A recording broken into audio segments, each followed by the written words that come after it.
I recently hit my goal of 700 shares of Tesla stock. Now what? Well, to keep a long video short, guys, as soon as Tesla goes to 300, I'm selling everything. All right, are we done? Cut. All right, let's go. All right, let's go buy me that nickel shares that I've been wanting for so long.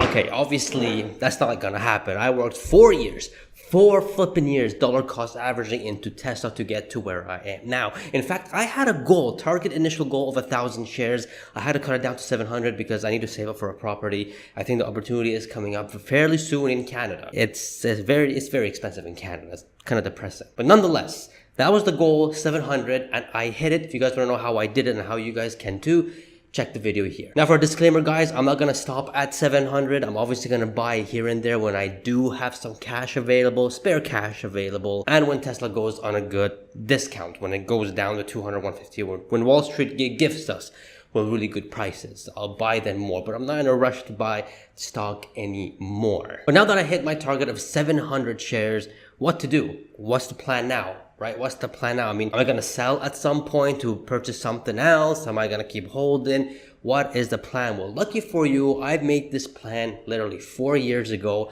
on exactly how this is going to go. And this may actually help you guys strategize and plan out how you guys want to do with your Tesla shares or whatever shares you guys have in the stock market and how to utilize it in the best case scenario. Everyone is different, obviously. So I'm going to go towards mine. And hopefully, not hopefully, I know that it'll be value to you guys. So if you guys are ready, man, smash that like button and hit subscribe if you haven't already.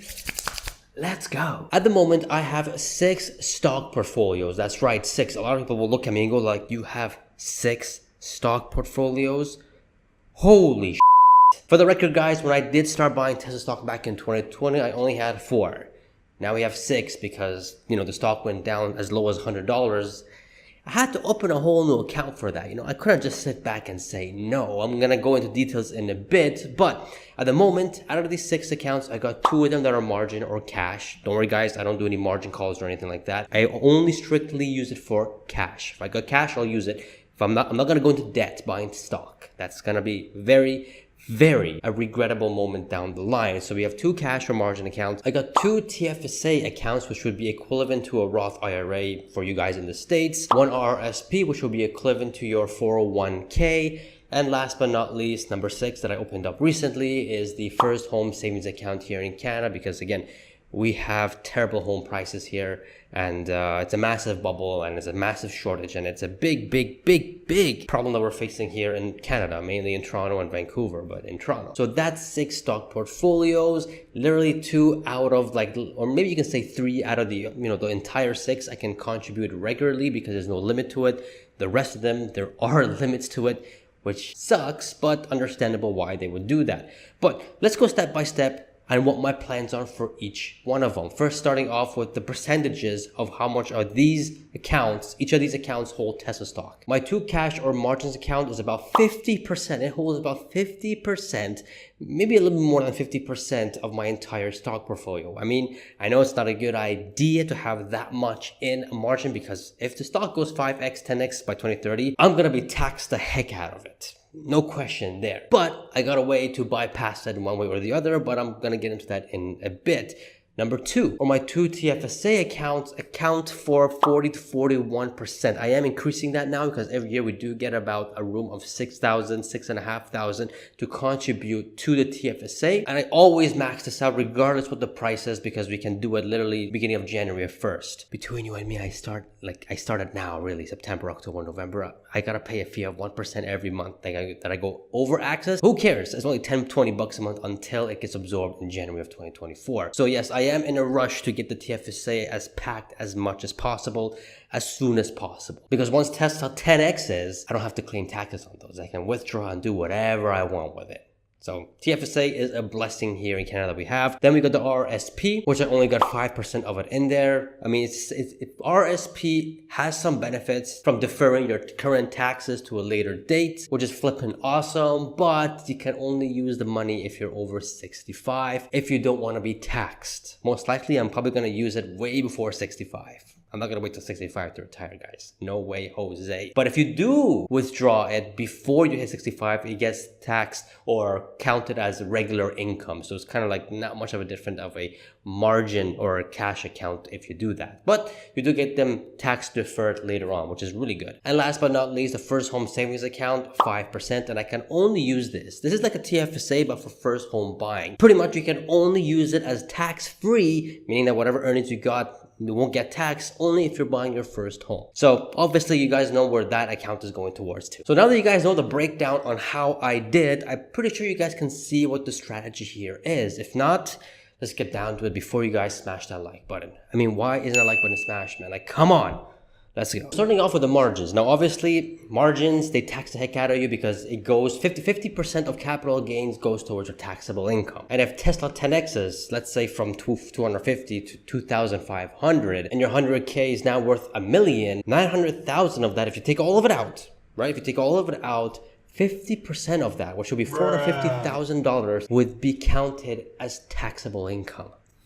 Here in Canada, if you're getting taxed on $450,000, half of that, maybe a little bit even more than that, goes towards government and taxes.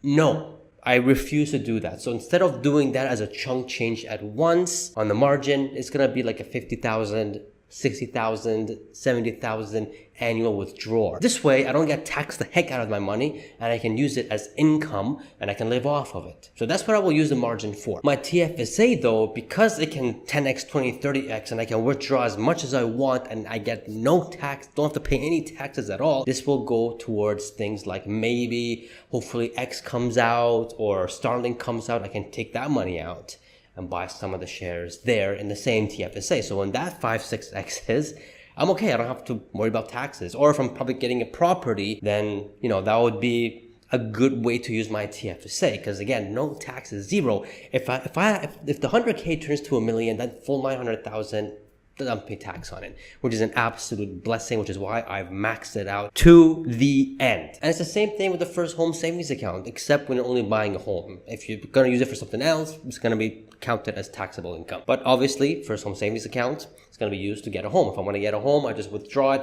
and I declare it and say this is for this property that I'm getting. So I pay no taxes at all. So obviously, this is one account that I'm going to be maxing the hell out of it. By the way, guys, yes, I have maxed out on TFSA and FHSA, first home savings account. I've maxed out on both. So hopefully coming January, well, TFSA kind of started, but first home savings account, I can max out on that again. And the last one is the RRSP, which is the retirement account. I only got 5% here, and I only contribute to that when it's my last resort, right? I prefer to do even margins compared to the RRSP because although it does help me defer taxes to a later date, and I do end up paying less taxes for the fiscal year, it's still an account that it can't be tax-free like the TFSA and the FHSA. I gotta wait till 60 flipping 5. Man, no one is guaranteed to live till 60 flipping 5. So I'm obviously going to be withdrawing that. And once I do, not only do I gotta pay taxes on that, but 50% of that is going to be taxable income. So it's not too much of a difference from the margins. So all in all, to recap, RSP and margins are going to be used for like an income withdrawings, while the TFSA and the FHSA is going to be used for like bulk purchases. So one will be for a home, maybe the other one will be for a home too, but maybe for a stock and stuff like that.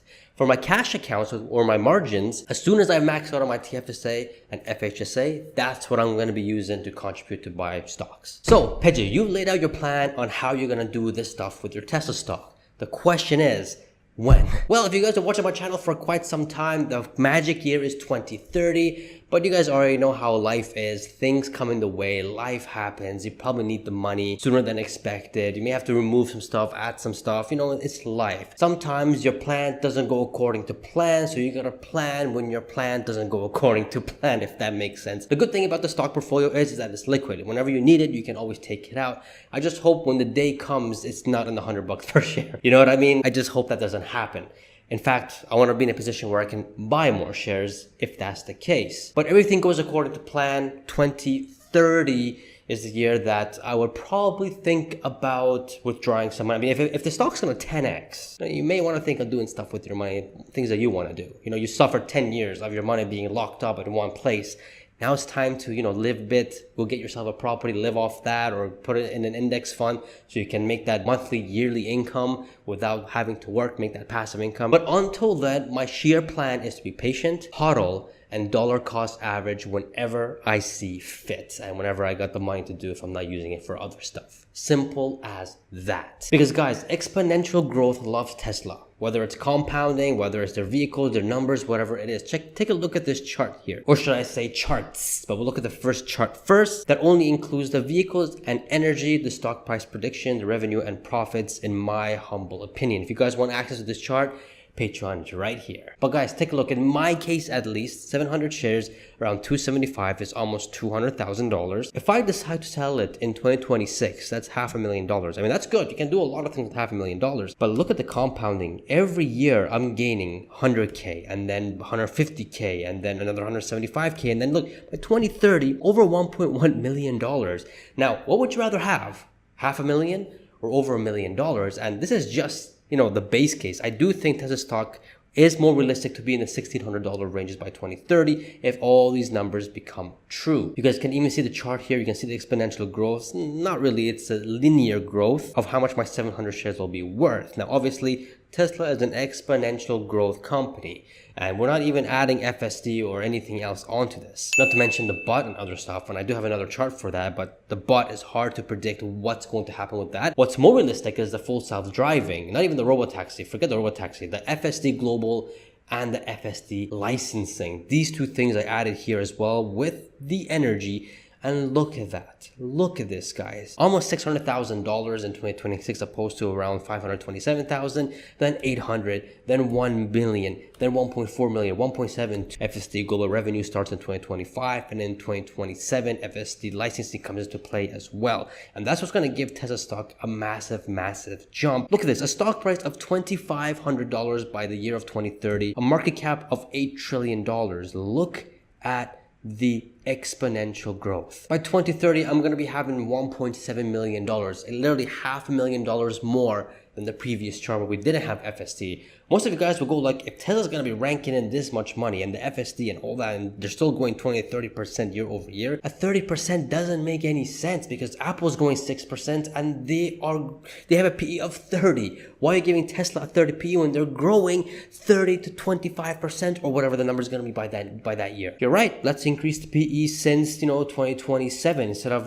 giving it a PE of 45, let's get 50, 45. I mean, look at the chart already. It's going insane. 40 PE, 35 PE, look at that, 9 trillion. Even then, we don't even know what the robotaxi is going to be. If the robotaxi comes into play, that's going to be it for another video. In fact, I made that video here. You guys can check it out. And this chart is also available in Patreon for you guys to mess around with. So most likely we are looking at, for 2030, a valuation as high as 15 trillion if robotaxi comes into play. And if 15 trillion is the number, that's like a stock price of $5,000 per share. That would mean that my 700 shares would be worth over $3.2 million. So obviously the best thing you guys can do is just hodl, hold, be patient, and come back by 2030 and see what your investment is. It's most likely going to be a 5 or 6x. Things go according to plan and robotaxi comes out, then, it could even be double that. Obviously, this is not financial advice, but this is my belief and my conviction towards Tesla stock. And my plan is try to hold as long as possible, at least till 20, flipping 30, and then we can use the cash and live the life that we want. So that's my plan, guys. Hold as long as possible, dollar cost average when I can, and just be patient. The best skill in the long-term investing game is be patient. That's it. When your money is at work, you got to give it time for it to compound.